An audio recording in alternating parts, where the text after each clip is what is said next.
Well, for those of you who are joining us live on the live stream, as opposed to a replay of the live stream, this is April 1st, and it's almost like I'm fooling myself to think I could get Ekaterina Walter on the show today. But somehow, this is not an April Fool's joke at all. E is with me today. For those of you who don't know her, I don't know where you've been living, but that's, it's your own choice.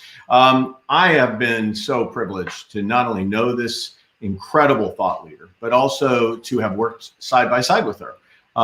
It was one of those experiences where I just watched a human being help really enrich a brand. They've just gone through a brand refresh, and E came in, really got to the DNA of the brand, helped the brand figure out storytelling, helped the brand with its digital transformation. It was like a master class on all things about brand transformation. So without further ado, we'll get to know her. E, it's good to see you. It is lovely to see you, Joseph. Thanks for having me. So let's talk about your journey, because, oops, I knocked you right out of the stream. Let's talk to you about your journey. People might notice you have a bit of an accent. You aren't from around these parts here, down here in the south of the U.S., where I am right now. Tell us a little bit about where you came from and kind of how you got to where you are today. Yeah, I actually, was born in Russia, so came to the U.S. in my early 20s. And yes, I still have an accent, though it's probably less pronounced than it was. And, I talk a lot about sort of how lucky and privileged I am to truly live an American dream. And so here I am. Been a passionate marketer my whole life. One of those people who hasn't right away figured out what it is that I want to be, or I knew who I wanted to be, but I was in search of sort of my passion, and sort of marketing, and especially digital marketing. Me, social butterfly, fit right in. And so been for a long time now, have been truly living a dream, living in a wonderful country, having a career and a job that I haven't even really fully dreamed about. And so, been privileged to be on this journey. Well, while you may not have exactly known who you're going to be early on, you helped a lot of brands figure out who they wanted to be. I mean, brands like Accenture, you really kind of clarified both the DNA of the brand, but more importantly, kind of how to manifest that into an authentic story to tell to people that distinguish them from others. And I know that's a big part of it. I've got here one of my most trusted books in the entire world, The Laws of Brand Storytelling. And I want to just go on to add, I carried with me my other show and tell today, which was a gift given to me after I endorsed the book. And this incredible thing, which is so true. I don't even know if I can get it on camera right. I am a storyteller. Anything you say may be used in a story, which is exactly true for those of us who make a living out of what we do. So anyway, tell me a little bit about, maybe not so much this book, maybe we should go through the chronology of your books, right? So let's start. I came to know you when this book, let me get myself out of the shot, when this book was around. Was that your first breakthrough book, or am I out of sequence? It was actually. That was one of the very sort of a few significant bucket items, or items on my bucket list, I guess. To write a book, and a publisher approached me because I work very closely with Facebook, and when Facebook was just getting started, and it was interesting to look at Facebook as a key example. It wasn't the only example in the book. I used a lot of other companies that successful companies and what they did, and sort of use Facebook as one of the key examples of building an innovative and sort of entrepreneurial company. So that was my first book. It kind of sort of helped me become an author, and helped me understand that I actually love being an author, and I love sharing with the world what I know, what I learned, and tell stories. And so then after that, there's a second book that followed, which was The Power of Visual Storytelling. And this book, actually, I co-wrote this one and my third one with Jessica Jolie, a good friend of mine who's also a practitioner. She used to be at Dunkin' Donuts and a number of other companies. And we wrote this book at the time where it was severely needed. It really it helped folks understand how, in the world of social and digital, they can actually move from sort of the old ways of doing things to the new and interesting ways. And how do you move from head marketing, which is, here's a campaign, launch multiple campaigns a year, present the product in the best possible way, to heart marketing, right? Where you got to know who you are, you got to tell your story, and you have to be transparent and authentic about it. And you got to do it in a human way, because our world is changing and our customers are changing. And then from there was a need for the third one that I know you mentioned, which is the Laws of Brand Storytelling. So that came out a couple of years ago. I'm going to get to that. First, I have to sanction you. I almost had to boot you off the live stream, because as a guy who's written 2 books about Starbucks, we don't say the words Dunkin' Donut during this live stream. Just want to be really clear. You did warn me. You did warn me. There you go. That's all right. Because it's UE, I'll continue with the live stream. Hey, let's go from, because I love the visual storytelling elements, and if anything, you are way ahead of a power curve that we all now realize is the importance of visual assets as part of the way in which people want their stories told to them, and real human beings telling stories that connect with our heart, as opposed to just these campaigns that are looking at impressions or other things that sound very clinical and not very connected in the end. So I'm going to get back to that, but I want to make sure, as I pull myself out of the shot, that I can pull up a nice overlay of the Laws of Brand Storytelling that you and Jessica put together. This book is probably where we'll spend most of our time today, and I would really love for you, those of you joining us today, wherever you're joining from, I'd love to know, how do you tell stories about your brand? I mean, what is what's the centerpiece of the storytelling? How do you mine for the stories that really make your brand come to life for the people that you're presenting your content for? So we'll get into that. If you have some comments to share, please just do that, whether you're on Facebook or LinkedIn or on YouTube today. All right, so let's get to this book. At the core of the book is this. I mean, this is like a real principle-based book on the things that absolutely are essential to shaping your strategy. Can you talk a little bit like protagonist laws and the laws that you apply to sharing a story? Yeah, it's we have about 30 laws in the book, and sort of the way we structured it is our Laws of Visual Storytelling book got popular, and then people came back to us and said, well, how do you have all this cool stuff in there, but how do you actually think about the structure, and how do you approach your brand storytelling? And so the book is structured as, it starts with protagonist laws, which is sort of know who you are element. And then it goes to strategy laws, which is, hey, understand your goals, and how do you execute on this, and how do you build, a viable and interesting strategy. And then it goes into sort of the discovery law.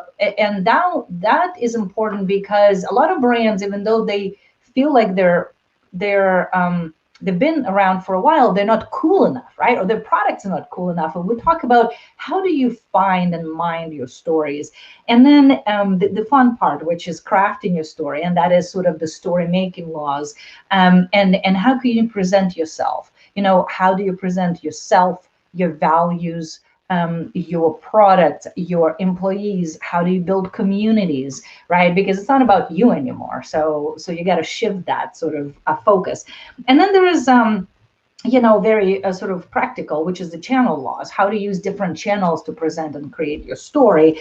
And we sort of wrap up the book with this, with the statement of, listen, that there at certain point, these are some guidelines, but there are no laws. You know your brand better than anybody else. You know what you want to tell as far as your story. So make your own laws. Make your own laws. Try new things. Be innovative. But really move from sort of the traditional way of doing campaigns to really building tribes and inspiring movements. Because nowadays, that's what brand storytelling is.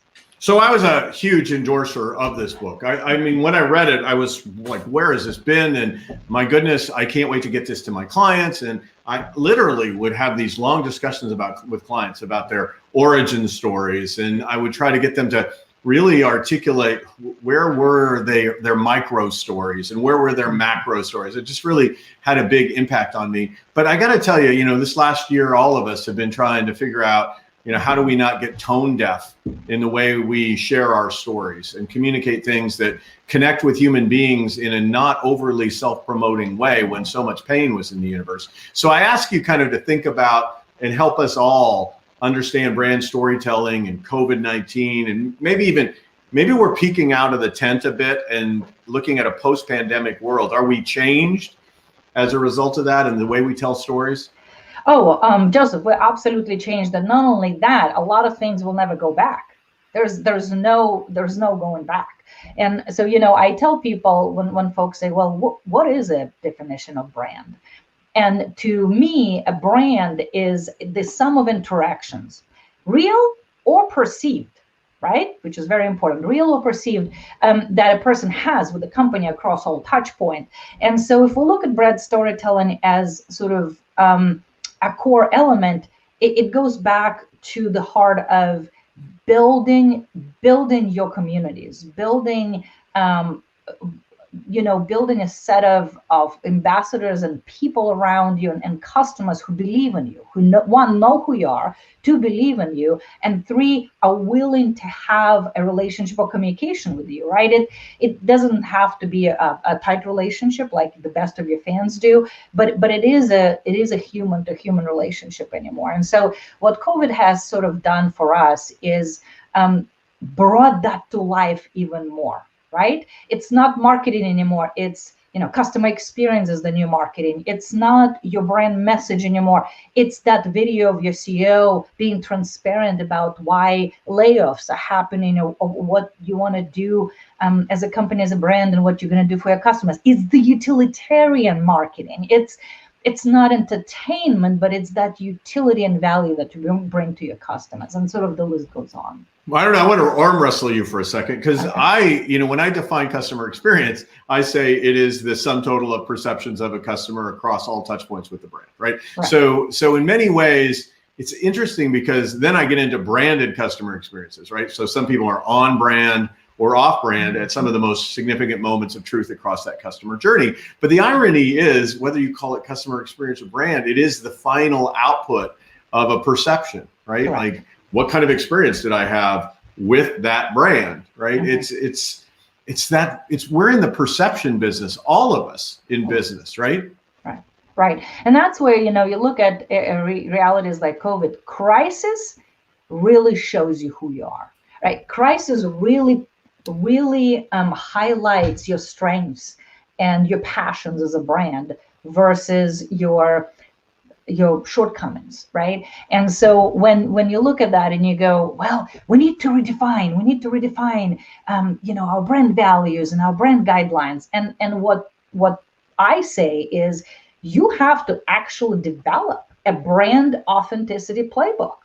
And there's very few that exist, and that is because I've done it myself. My co-author Jessica Jolie has done it for her brand, right? But not a lot of people are doing it. And so when you look at it, you go, listen, we will live in a totally different time. So what authenticity means to your company can be very hard to define, right? Too often companies default to using their brand guidelines and values and sort of as a definitions of who they are and their authenticity. And while those elements are valuable and a good place to start, they also tend to be rigid and not reflective of the real-time nature of how customers interact with us as brands today. So the authenticity playbook allows you to identify and sort of create the framework, and as well as key themes and examples of how your brand can build trust and respect with your current and prospective customer base, right? So in today's business climate, your customers believe that actions speak louder than words. The playbook sort of needs to shape around what issues your company stands for across all lines of your business, from how you source your products to treat your employees to key political issues, etc. So a lot of people would say, well, how in the world do I even begin to get started on this thing called a brand authenticity playbook. I've never even really heard. I mean, a lot of people have MBAs in marketing. There is not a lot of folks who've been exposed to this. So the answer to that question, so I believe, as I recall the book, is that it's in here like Prego, right? Like it's in the laws of brand storytelling. It's a template to how you get to the brand authenticity playbook. Is that true, or am I hallucinating again? No, that is true, and that is correct. And it also means, like, it also means dig deeper, right? Dig deeper and really figure out, the time for being quiet is over, right? You got to dig deeper and say, who are you, and what are you gonna stand for? How is that gonna manifest in everything you do, right? Because you got to talk the walk, and what's your place in the world that is struggling with so many issues? Showcase who you are, and don't just put it on paper, but showcase by action. So it's interesting. Your really true brand character comes out in crisis, but like one of my favorite examples, I'll throw one at you, and you let me know what maybe yours is, right? Is Burger King in France, and I think they did that in UK after that. They encourage people to order from their competitors. I mean, in what world this has ever been heard of? With restaurants and food chains struggling, right? Burger King said, listen, why don't we appeal to people for support? And so, they said in their message, we never thought we'd be asking you to do this, but restaurants employing thousands of staff really need your support at the moment. So if you want to help, keep treating yourself to, tasty meals through home delivery or takeaway or drive-through. Getting your Whopper is always best, but ordering a Big Mac is also not such a bad thing. And so when you're in a crisis and people want to get together and figure out, what do we stand for, and how do we help our communities around us? This is a brilliant example of never seen or heard before, where you band together and you really showcase your true colors. And some companies did it really well, and some companies fell on their face because they didn't have that authenticity playbook and that who I am understanding of who they are to really react and really engage. Well, an example I would use right now in the last, I think, week has been Jimmy Kimmel and Jimmy Fallon, right? So there's been this pizza thing going on where I think Fallon started it and he made his pizza, and then Kimmel comes back over the top in a playful, engaging way, makes a pizza, says my pizza's better, and oh, by the way, vote for our pizzas with $5 to No Kid Left Hungry.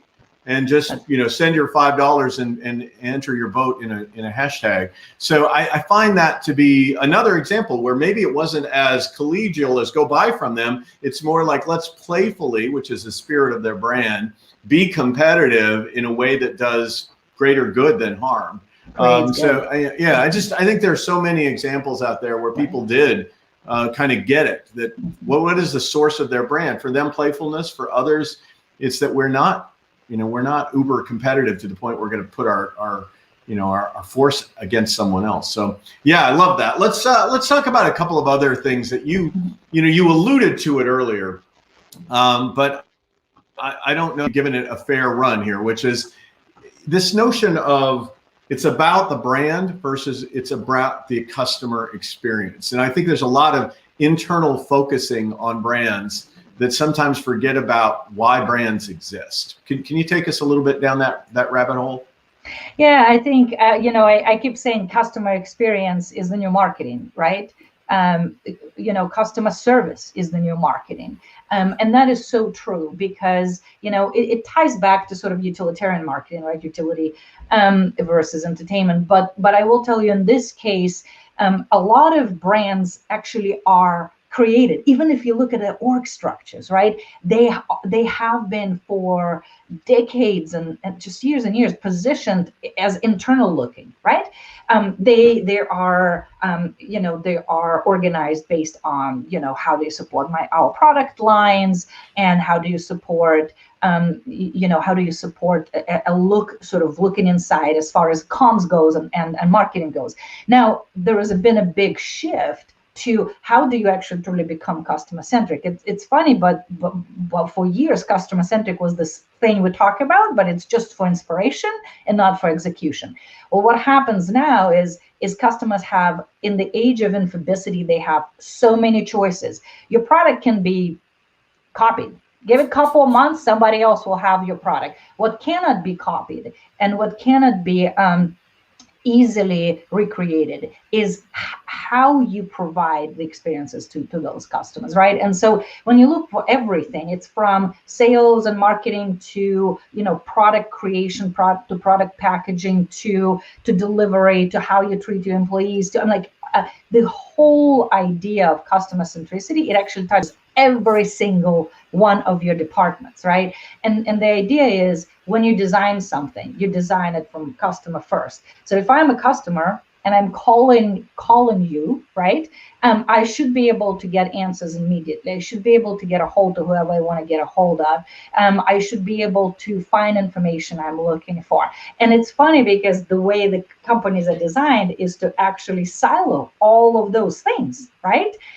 There's a customer care department, there's marketing department, there's a sales department, so the company has been really looking and creating the new functions and the new thread through either digital transformation or organizationally, or through their own sort of guidelines and processes to really reshape of how they look at being customer centric, and marketing is part of that. But it is so much more than just marketing and brand storytelling. It is every single thing you do and how you look at it.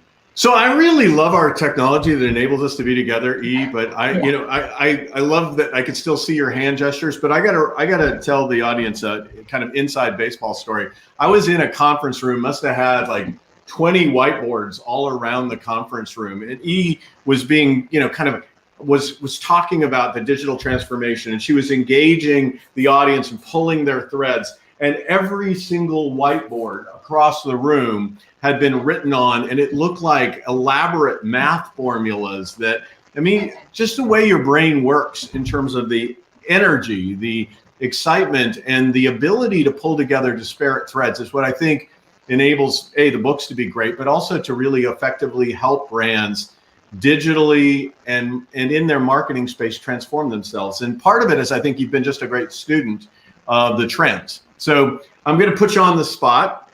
I, for example, got connected to Clubhouse early on. I've invited all kinds of people. I just have not stepped into the water. And then I read things where you're talking about LinkedIn is coming up with their own version. And then I go, well, I like LinkedIn. I feel comfortable in that environment. Maybe I'll do it then. I don't even know when it's important to engage with all these trends, when a trend is worthwhile to do. So I'd love to have you give me a mini clinic without all the whiteboards, just a mini clinic on what should I be thinking about digital and marketing trends. Yeah, it's pretty simple. There is a lot of trends out there always, and there's a lot of innovative things you can try. So you need to look at it and say, what really fits my business, right? What makes it valuable, or what makes it interesting, and you focus. The problem that some brands have is they are right in a sense of, if we jump in early, we're going to amass a bigger following, right? We're going to be considered innovators, we're going to amass bigger following, but it really takes energy and time to maintain that community in a meaningful way, where it really truly adds value. So the advice I give very simply is, does that fit your brand? So, things like Instagram and TikTok, amazing for fashion brands or highly visual brands. If you're a B2B brand, right, versus B2C brand, you might want to focus on where your customers are really hanging out, and that is an Instagram, right? It is very specific technical forums where you can engage them better. Or the audio trend is huge. Well, it's been huge for a while, right? There's been podcasting and other audio forms. The question you got to ask is, do you have a good brand fit? And then do you have resources? And do you have an idea where your customer needs are? So when you actually spend those resources and focus on building communities on Clubhouse, for example, that people will come in and they will engage and they will listen and you will deliver value. A lot of times what happens is, we want to be first. Great, let's be first. Let's start talking about random things. And you miss the boat because people just drop off and they go, well, but they don't have an approach. They don't know what I need as a customer. They don't know what I'm looking for. And then there is this thing is broadcasting versus engaging, right? You notice some rooms in the clubhouse are very much, oh, it's all about us. Here's 1 or 2 speakers, 3 speakers, and we're going to just broadcast the heck out of it, right? And there's rooms that are more intimate and private in clubhouse that say, we're here to talk to you. Tell us what you need. Let us understand you and let us revert back with actual value. So it's kind of sort of as complicated as that, right?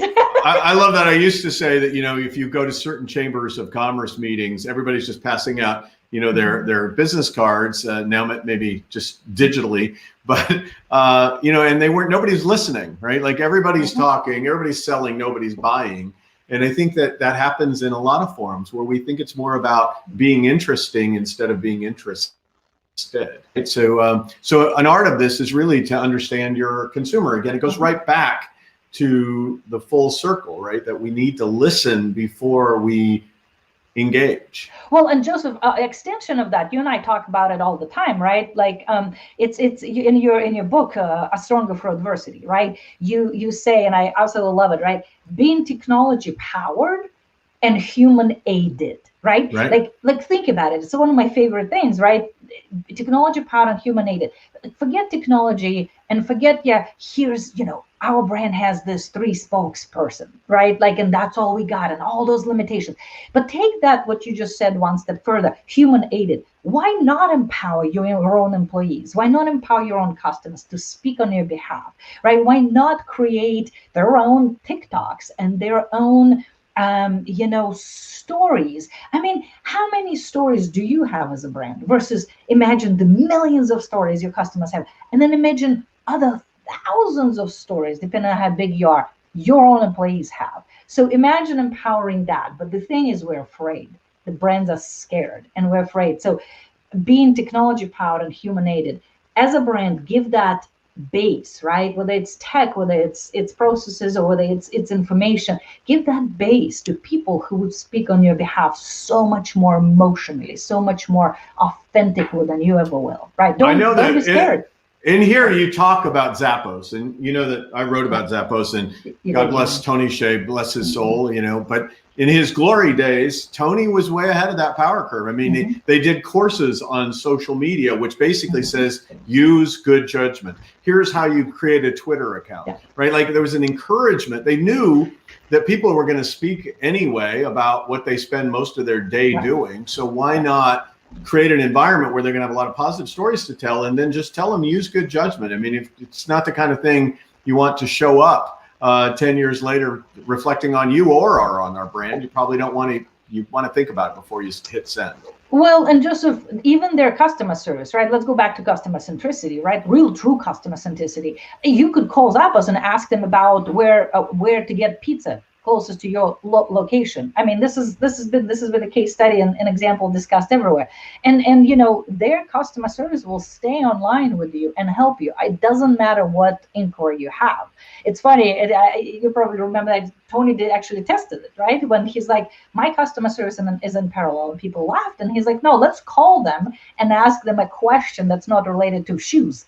And it was, people are flabbergasted by this, but this is again based to human aided, that you said, right? That thread of being human. It doesn't matter. That's what I'm saying. When you talk about customer experience, look at every single thing you do, every single department. And I don't care if it's external or internal. Unless you align every single piece and every single thread, your customer experience will never be what Zappos has, and never will come close, right? So, and I had the good fortune of talking to Tony earlier in 2020. We included a couple of stories of his in Stronger Through Adversity, and in it he talked about that Ask Anything line. They literally broadcast to call in and ask anything as it related to the pandemic. And the interesting component of all of that was that people were calling in from hospitals when they couldn't get pieces of technology like pulse oximeters, and asking if Zappos could help them because their supply chain couldn't get them. It's an amazing, amazing world that we live in. Let me go to some comments. I've been kind of remiss. Joe Ione has said, have conversations of curiosity to learn new things. Expect development of each one's ideas and anchor in a common purpose. You're like the queen of curiosity, so I'll let you just run with this. You're an extremely curious person, and I think you encourage organizations to be curious as a way of better understanding their customers and better understanding themselves, right? I mean, that's a lot of what's in here.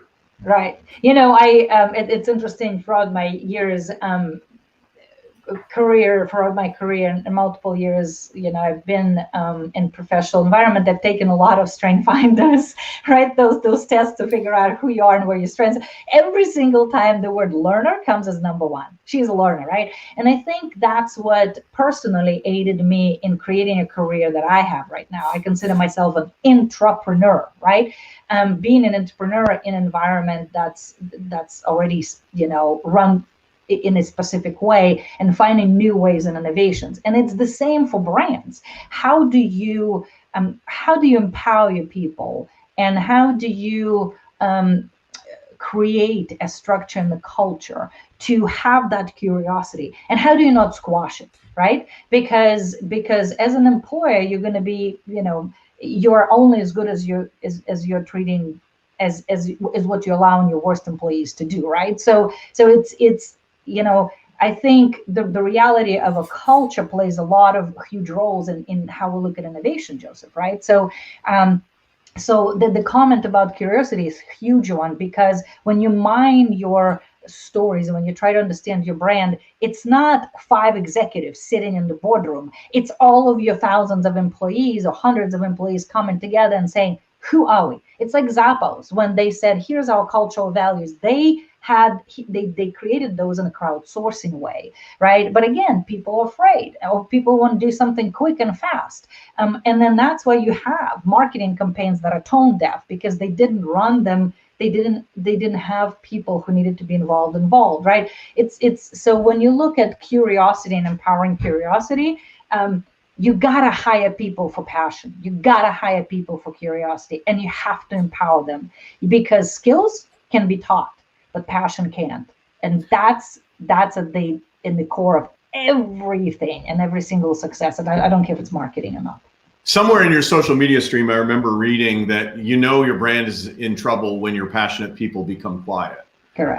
That was one of the threads I remember. So let me just kind of give you an example of what I credit you for, whether you deserve it or not. So if you don't dissuade me of my delusion. But things like my logo, it's over on that side. My logo, I never used to tell a story about my logo, right? But now I frequently do. So if you look at my logo, there are 2 hearts. There's kind of an inner white space heart, and then there's the outer, more obvious heart. And there's an actual little, in my eye, there's a little igniter, like a flame. And so my storytelling is that really my job is to kind of ignite a positive experience for the internal customer, that white space, so they can create this uplifting, energizing experience that gets at the heart of the external customer. I never told that story until I met Eve, right? I didn't even know that I should talk about my logo and the story behind it. I wouldn't tell my origin story, but I would be glad to tell Howard Schultz's origin story or the Airbnb's origin story, right? But you kind of helped me realize I just have to kind of mine what is true and share those truths with people so that I'm more memorable to them.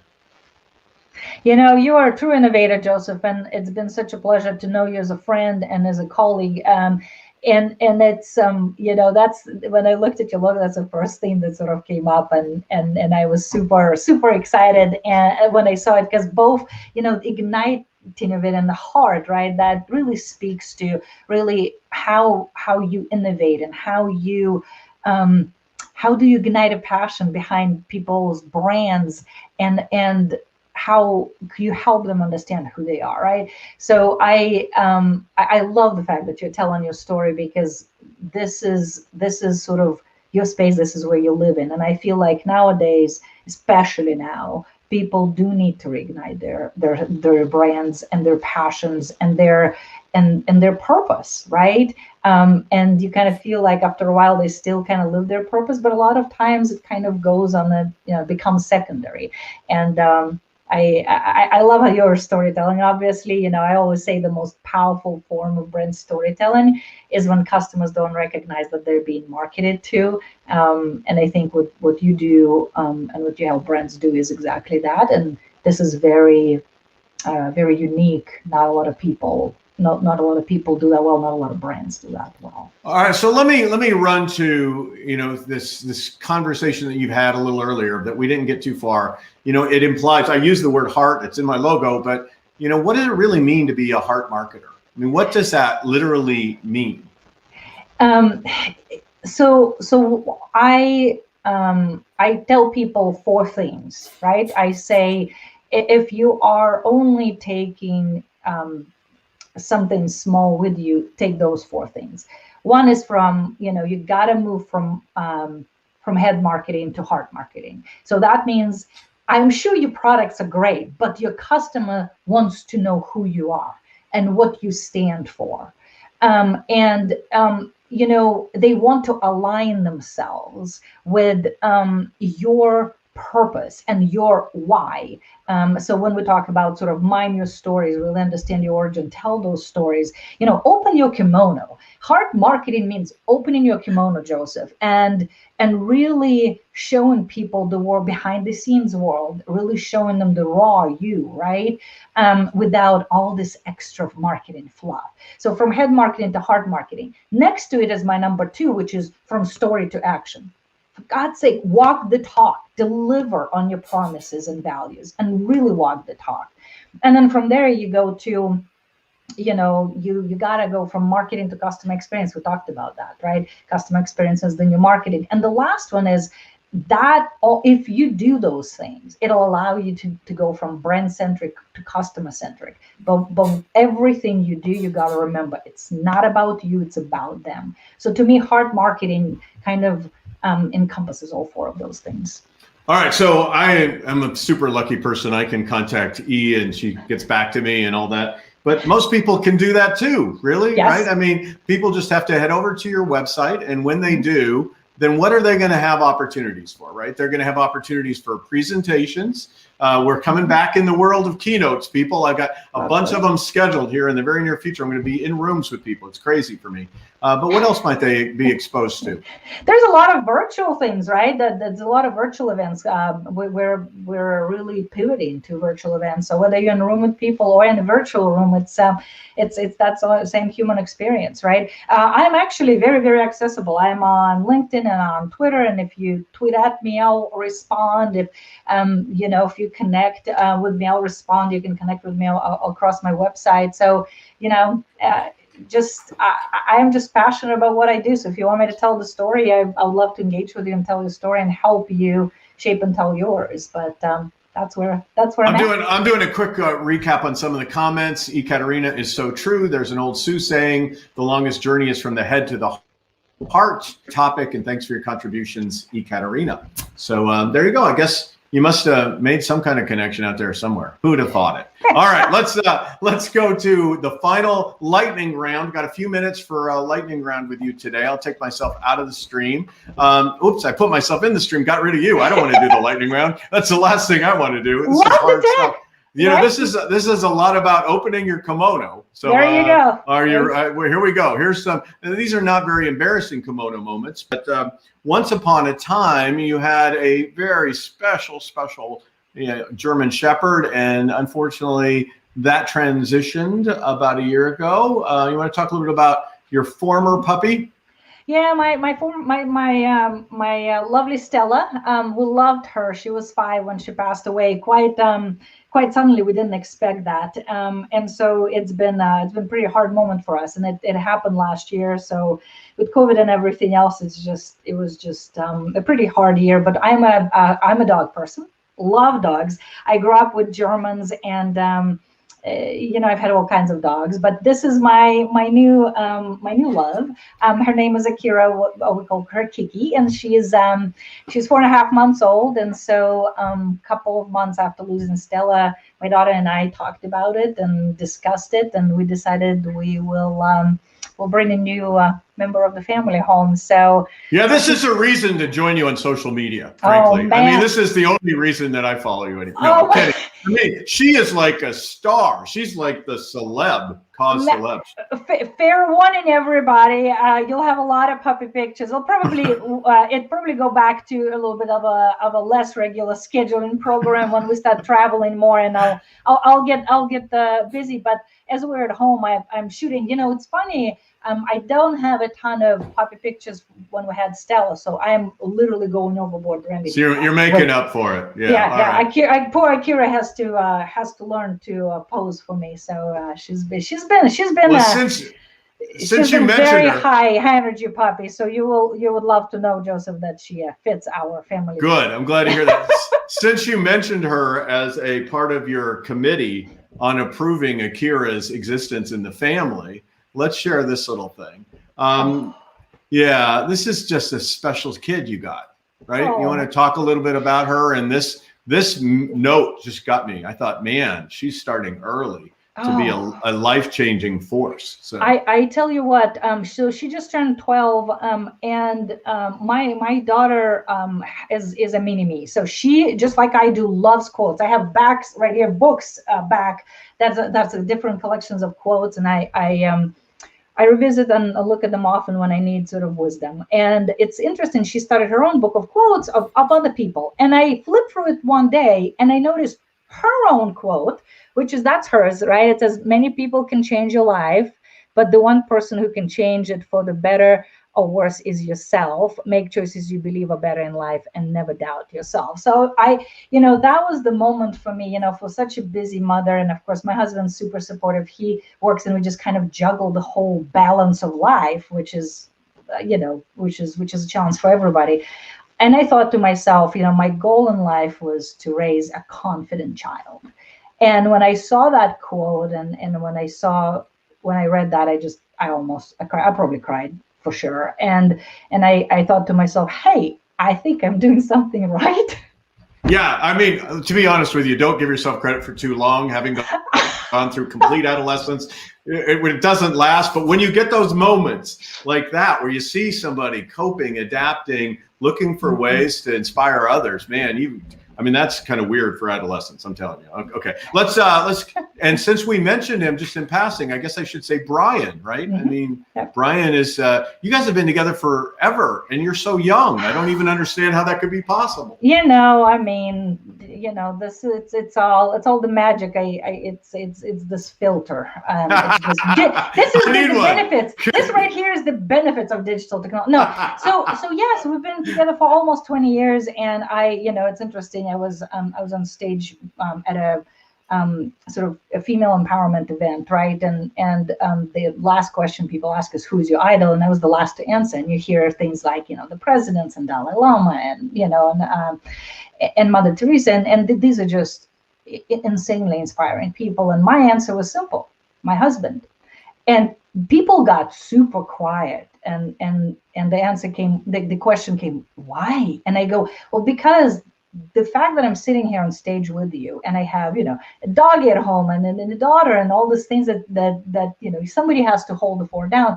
My husband empowered me to have a career I have. My husband is the key reason why I am here, because he's at home taking care of everything else while I'm allowed to travel and speak and take time to write books.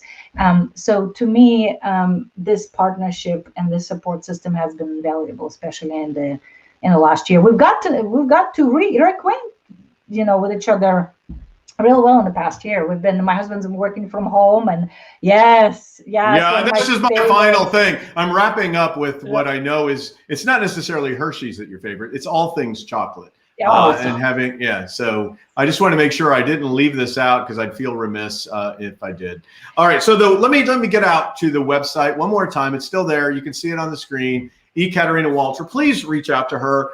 She's going to help you think about your brand differently, think about brand storytelling, how to get the brand message correct from your heart, how to help your people share your story, how to use the right technologies to get your brand where it needs to be, not waste your time in technologies you can't execute against, or that your people, your audience isn't connected to how to do it right. So my strongest gratitude to you, lady. Next time you do another book, I guarantee I will endorse it ahead of time. I don't even need a mug, though the mug was great, hint, hint. So thank you so much for being a part of it. For the rest of you, let me just kind of do a quick out here. We've got all kinds of amazing guests coming up. Next week, we're going to have Gary Bagley, who's with New York Cares. They're the largest nonprofit volunteer organization in New York City.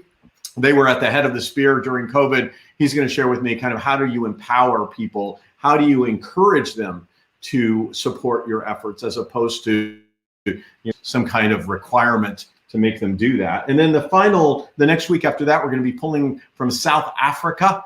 And it's wonderful to have Samantha Burns on, who has this brilliant CX company. So we'll be talking to her. She not only talks about transformation in a classic sense, she literally has tools to help brands deliver better customer experiences. So we're looking forward to doing that in the week that follows. Just so many great guests coming up in the weeks to come. So I'm ever so grateful to E. Joe, I agree with you. It's nice to hear a husband recognized, particularly at a women's empowerment conference. Wasn't that cool of E?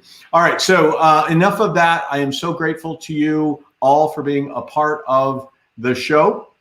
I will be back next week.